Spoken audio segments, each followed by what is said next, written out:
The true alchemist embodies the dark and the light. The true alchemist can take pain and transmute it into pleasure and peace and positivity, but the truth is you need both. So once again, it's more than an aesthetic, and just be mindful of what you're calling into your life, especially if you're not prepared to do some of this work, okay? All right, let's talk about the true dark feminine, okay? Because I need y'all to grab a seat, pull your chairs up. Spirituality is more than an aesthetic, okay? It's more than dark acrylics, dark makeup, wearing all black, dressed like you're an American Horror Story coven. It's deeper than this, okay? A lot of you are calling on dark feminine goddesses, deities, because you think, oh, the aesthetic is cool and it's intriguing and it's mysterious, but you aren't always that aware or that in tune with what you're calling into your life. Now, I'm not saying that it's bad to work with dark feminine energies, dark feminine goddesses and deities. To each his own. I'm not saying that's bad at all. I feel like everything has its time and place. But I want you to be mindful of what you're calling in. All right? Because a lot of you want to, manifest, I'm in my dark feminine era. I'm in my dark feminine goddess energy. But a true dark feminine is someone who can battle the storms of life, the chaos of life, the destruction of life, death, fear, anger, rage, pain, sorrow, depression, suicide, all these different feelings and energies and experiences, these thoughts. The dark feminine is someone who can walk throughout fear and happiness, pain and pleasure, peace and anger. The dark feminine embodies every single aspect of life that we run from. Okay, I'm trying to be mindful with my words. It's tricky. What I meant by suicide is like suicidal thoughts, depression, fear, anxiety, worry, rock bottom, pain, heartbreak. The dark feminine is nothing to play with. And if you think about these deities and goddesses that you guys are calling on, most of them have been through some sort of darkness, which is why they are considered dark feminine gods and goddesses. So how do you run from the shadow work and yet still try to honor, and some of you guys have altars set up for these divine dark goddesses and gods? I don't get it. You can't, and it's conflicting. You can't actively work with a dark feminine or dark masculine and then run from your own shadow work. You're doing the exact opposite. You're calling that shadow work in. And it's not the easy stuff. This isn't, I was feeling kind of gloomy and sad for a day. No. These are your worst fears. This is you working through childhood trauma and generational curses, breaking these curses.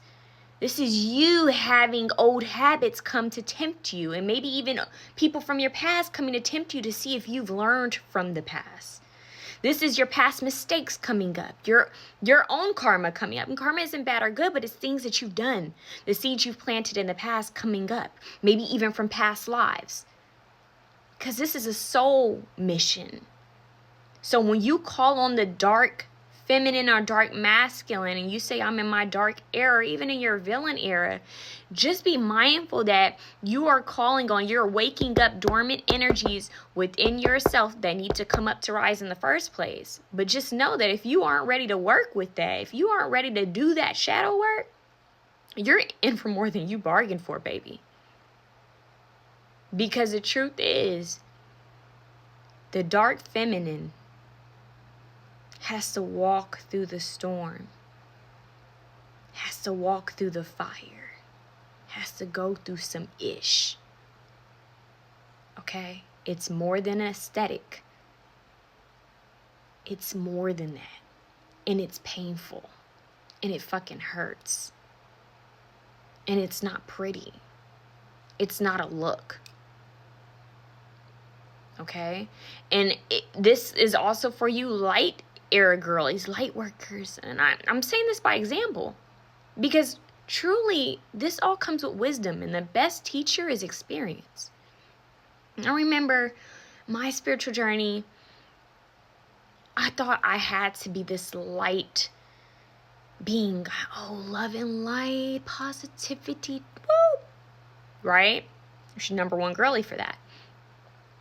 But the truth is, you can't even be an authentic light worker if you haven't done shadow work. Because all that's BS. If you call yourself a light worker, you are also a shadow worker. Okay? A true light worker is a shadow worker because you got to go through the dark shit to get to the light. That's just how it works. Balance. So the aesthetic is bullshit. Call me, talk to me when you've gone through it. Because I'm telling you right now, I'm actually in a dark feminine era. And not because I chose to. Well, shit, probably did in my Akashic records. Not because I'm choosing to right now in this physical realm. It's because it's something that I'm having to experience head on. Having to address fears, having to address traumas, having to address outdated beliefs in programming, and also having to overcome a part of myself that wants to be avoidant and detached and wants a savior to come and rescue them. The truth is, there is no savior coming to rescue you but yourself.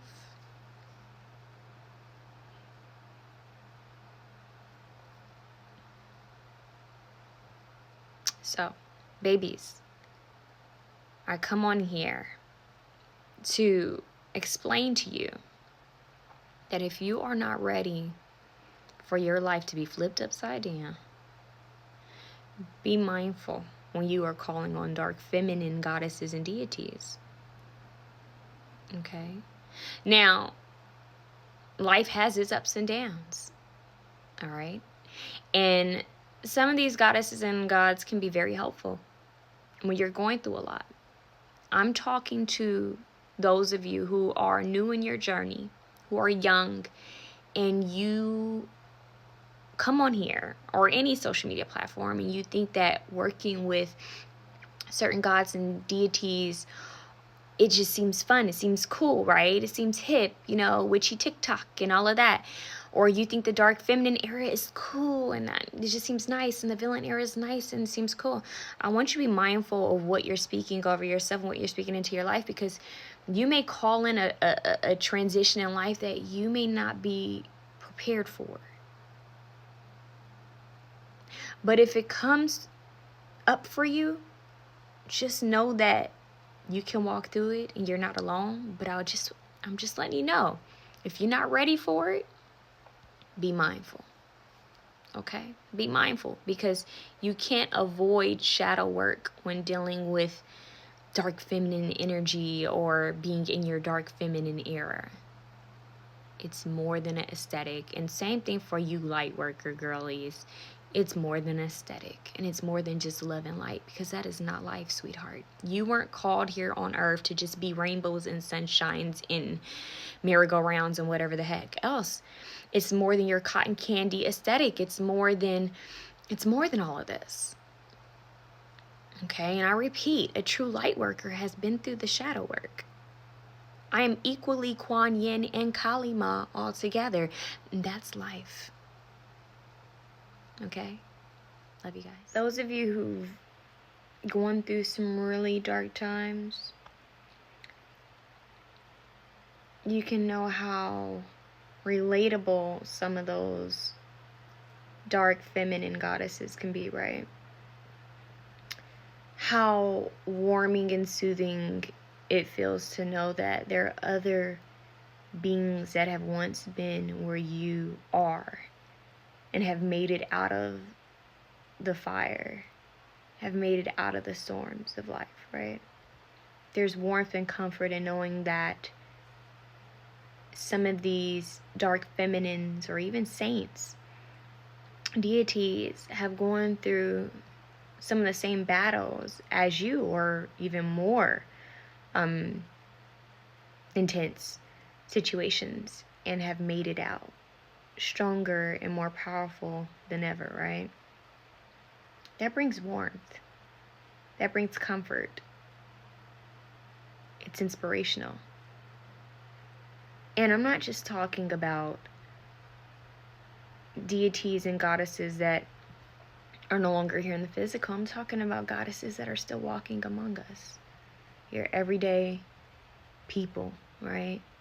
Those people who've shared their stories and how they've hit rock bottom and made it up, you know?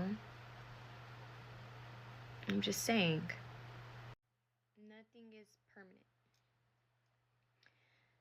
Emotions are fleeting. Life is constantly shifting and changing. And one thing you can count on in life for sure is going to be change. Okay, change. Change is the name of the game. You cannot be afraid of change and survive in this world. You can't. You have to be adaptable to change. And I feel like if I had to give advice to someone, is be adaptable and be flexible with change. Be adaptable and flexible with your emotions. Be adaptable and flexible with life. Be adaptable and flexible with people, because we're always changing. Everything's consistently changing, and this is life. And so the reason why I say this to you guys is that there's something so comforting in knowing that there are those beings that have come before you, beings that are here presently with you, that have gone through the same ups and downs as you and have made it out stronger and better than ever. So if you're in the middle of a storm, just know that you will overcome it, but learn how to ride the wave of the storm. Don't fight against it. Embody it. Be it. And know that there's so much more that will come after the storm. Someone said to me, I think she said something to the effect of, I can't wait for your rainbows after your storm, or something like that. She was so sweet. And for some reason, her message, it resonated with me. I needed to hear it, because it's the truth. It's the truth. Life will always have its ups and downs. That's why we were sent here in the first place. I know it sucks at times. I mean, I literally, you guys, this is one of the hardest stages of my life since my mother passed away. If not just as hard. To be in the unknown is a rough place to be in. And I mean, you feel like you don't have control over things. It's tough when you're trying to hold on so tightly to something that you hold dear. But truly, you're in this unknown period, because it can play out in either way.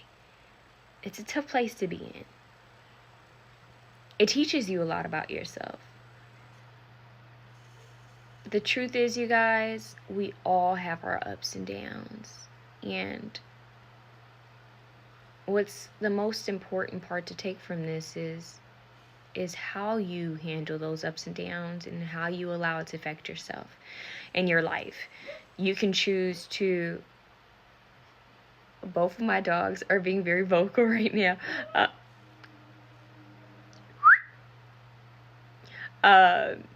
You can allow it to make you bitter and resentful and angry, or you can allow it to make you crumble and give up. Or you can take all those emotions, the anger, the breakdown, and use it as a breakthrough and arise from the fire and wash up from the storm and come out even stronger and better and more powerful. That's a true god or goddess right there. It's not letting life take you out. Not letting life drag you around. And in a way, that's you taking your power back. In a way, that's you having some sort of control over something. Instead of letting life drag me by my edges and my ponytail,